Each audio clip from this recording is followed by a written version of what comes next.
नमस्कार दोस्तों, मेरा नाम है मनीष कुमार सिंह और आप देख रहे हैं 4 पीएम महाराष्ट्र और आपका बहुत-बहुत स्वागत करता हूं। दोस्तों, हमने आपको कुछ दिनों पहले खबर दिखाई थी कि महाराष्ट्र में शरद पवार और अजीत पवार यानी कि चाचा भतीजा कभी भी एक हो सकते हैं।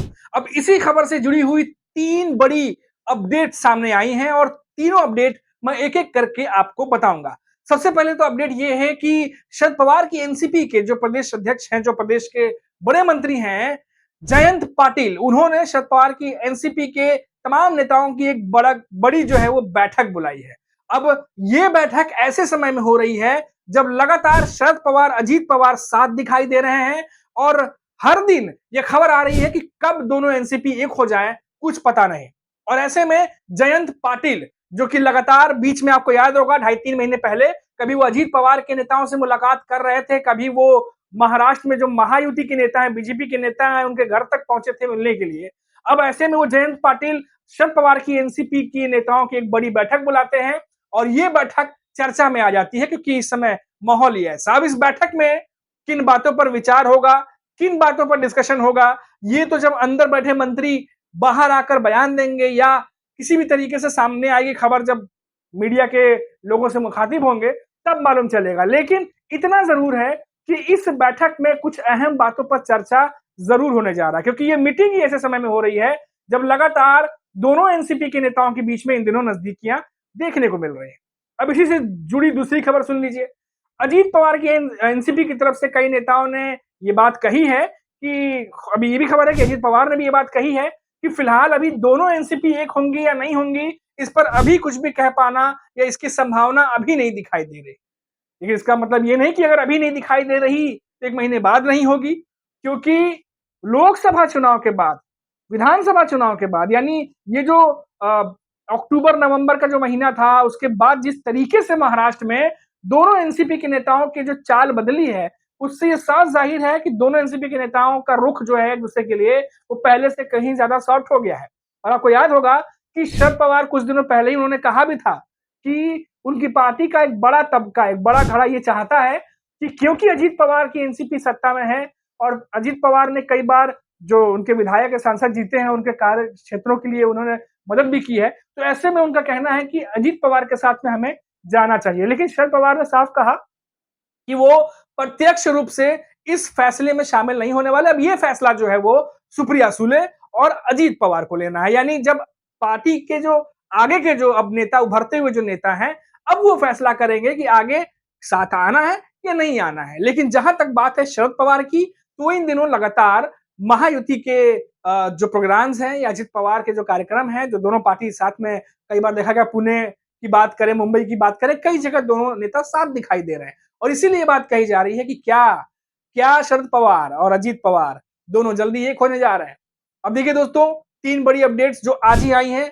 एक तरफ जहां जयंत पाटिल बड़ी मीटिंग बुलाई है उन्होंने तमाम नेताओं की, दूसरी तरफ सुनने में आया है कि अजीत पवार के नेताओं की भी जो है वो बैठक हुई है। अब उस बैठक में एग्जैक्टली ये समझ में नहीं आया है, ना सामने आया है कि क्या शरद पवार के साथ पार्टी विलय को लेके, क्या पार्टी जो जुड़ने जा रही है इसको लेके भी कोई चर्चा हुई है, क्या नेताओं के बीच में इसको लेके भी कोई बातचीत हुई है, ये अब तक सामने नहीं आया है। लेकिन अभी तक अजीत पवार ने ऑफिशियली इस पर कुछ भी नहीं कहा। लेकिन किसी नेता के ऑफिशियली कहने से कुछ भी हो नहीं जाता। आपको याद होगा प्रफुल्ल पटेल ने कुछ दिनों पहले ही ये बात कही थी कि अगर दोनों पार्टी एक होती हैं तो ये फैसला मीडिया के सामने नहीं लिया जाता, ये मीटिंग में डिसाइड होता है जहां तमाम मंत्री बैठे होते हैं। प्रफुल्ल पटेल ने भी सकारात्मक बयान दिया था, उनको भी पूरी उम्मीद है कि आने वाले समय में कुछ भी हो सकता है और दोनों पार्टी के जो दिग्गज नेता हैं वो ये कहते हैं कि अगर दोनों साथ आते हैं तो इससे एनसीपी को ही फायदा होगा। अब कैसे होगा, क्या होगा, वो तो आने वाला वक्त बताएगा, क्योंकि हम तो सिर्फ अंदाजा लगा सकते हैं। अब देखिए, एकनाथ शिंदे की जो पार्टी के नेता है संजय सिरसाट, उनका भी एक बड़ा बयान आया है। संजय सिरसाट महाराष्ट्र के बड़े नेता हैं, एकनाथ शिंदे की शिवसेना से आते हैं। उन्होंने कहा कि शरद पवार, अजीत पवार कभी भी एक हो सकते हैं, चाचा भतीजा हैं वो। पहले भी शरद पवार की जो राजनीति रही है वो जोड़ने और तोड़ने की इर्द गिर्द ही रही है और ऐसे में अभी भी क्योंकि दोनों पवार परिवार से ही आते हैं और दोनों एक ही पार्टी है तो आगे एक हो सकते हैं। लेकिन इससे उनका ये कहना है कि इससे एमबीए को नुकसान होगा, महायुति में कुछ नहीं होने वाला इतना ज्यादा। लेकिन ये कहना इतना आसान है क्योंकि आपको पता है महायुति में लगातार 3 प्रमुख पार्टियां हैं, एकनाथ शिंदे की शिवसेना, बीजेपी और अजीत पवार की एनसीपी। बीजेपी तो बड़ा भाई बन के उभरी है विधानसभा चुनाव में, लेकिन दूसरे नंबर की पार्टी कौन है? इसको लेके हमेशा टकरार जो है वो अजीत पवार, एकनाथ शिंदे के बीच में चलता रहता है। आपने देखा होगा, कभी एकनाथ शिंदे के मंत्री अजीत पवार पर तोहमत लगाते हैं, तो कभी अजीत पवार के एनसीपी के नेता भी अग्रेसिव हो जाते हैं। तो ये महायुति के भीतर कभी-कभी चलता रहता है। अब ऐसे में अगर मान लीजिए कि निकाय चुनाव के आसपास, बीएमसी चुनाव के आसपास या चुनाव के बाद भी अगर एनसीपी एक होती है, तो क्या ये सिर्फ महाविकास अघाड़ी के लिए झटका होगा या फिर एकनाथ शिंदे के लिए भी? क्योंकि महायुति में अजीत पवार की एनसीपी कहीं ज्यादा मजबूत स्थिति में आ जाएगी महायुति में। तो क्या इसके बाद अजीत पवार ज्यादा उस पोजीशन में होंगे जहां वो अपनी और बातें मनवा सकते हैं? क्योंकि कुछ दिनों पहले आपको याद होगा, जब अमित शाह महाराष्ट्र आए थे, तो उस दौरान एकनाथ शिंदे जो है वो अमित शाह से मिलने के लिए पहुंचे थे। ये 1.5-2 महीने पहले की बात है और उस समय लगातार ये रिपोर्ट्स आई थी कि एकनाथ शिंदे जो है, उनकी जिस तरीके से मंत्रियों की फाइल लेट की जा रही है, अजीत पवार के पास वित्त मंत्रालय है, तो बहुत सारी चीजें वहां से होकर गुजरती हैं। तो उन चीजों को लेकर भी एकनाथ शिंदे ने शिकायत की है या डिस्कशन किया अमित शाह के साथ में कि इन चीजों को थोड़ा सॉर्ट आउट करना चाहिए। हालांकि एग्जैक्ट जानकारी सामने नहीं आई, लेकिन जो खबरें आई उसके हिसाब से मैं आपको बता रहा हूँ। ये बात उद्धव ठाकरे की शिवसेना की तरफ से भी लगातार कहा गया कि अमित शाह से जो है एकनाथ शिंदे की मुलाकात इसी सिलसिले में हुई है। तो क्या ऐसे में अगर अजीत पवार की पावर बढ़ती है, उनकी स्थिति महायुति में और ज्यादा मजबूत हो जाएगी और वो अपनी चीजों को और बेहतर तरीके से दिखा सकेंगे। और आपको बात याद होगी दोस्तों अच्छे से, अजीत पवार ने एक बार नहीं बल्कि कई बार ये बात कही है कि भले ही वो डिप्टी सीएम कई बार बन चुके हों, और अब तक वो सीएम नहीं बने हैं और सीएम जो है वो बनना चाहते हैं। चाहे वो देवेंद्र फडणवीस के साथ स्टेज पर मौजूद हो, चाहे एकनाथ शिंदे के साथ मौजूद हो, हर बार वो ये बात कहते रहे हैं कि मेरी शुरुआत बहुत पहले हो गई थी और मेरे बाद जो राजनीति में आए वो भी सीएम बन गए, लेकिन मैं अभी तक नहीं बना। और लगातार डिप्टी सीएम वो रहे हैं। अब ऐसे में अजीत पवार अपनी मंशा, अपनी इच्छा बिल्कुल खुले तौर पर जाहिर करते हैं कि उन्हें भी सीएम बनना है।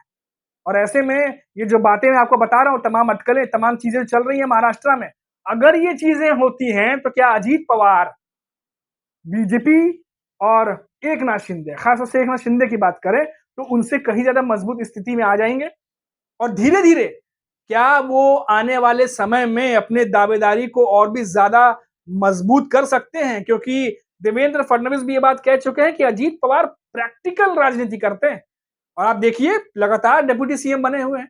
और ऐसे में बहुत कुछ जो है वो अजीत पवार के हाथ में आ जाएगा, जिससे वो समीकरण बना भी सकते हैं, बिगाड़ भी सकते हैं।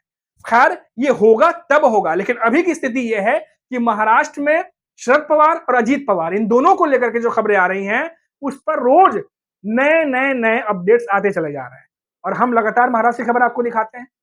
फिर अपडेट आएगी, आपके सामने फिर से अपडेट हाजिर हो जाएगी, क्योंकि ये महाराष्ट्र की ऐसी खबर है जिस पर लगातार सबकी नजरें बनी हुई है और महाराष्ट्र की सियासत को या आने वाले सियासत को ये बहुत ज्यादा प्रभावित कर सकती है। तो जैसी अपडेट आएगी आपके सामने लेकर आएंगे। अभी के लिए इतना ही। आप देखते रहिए 4 PM महाराष्ट्र। नमस्कार।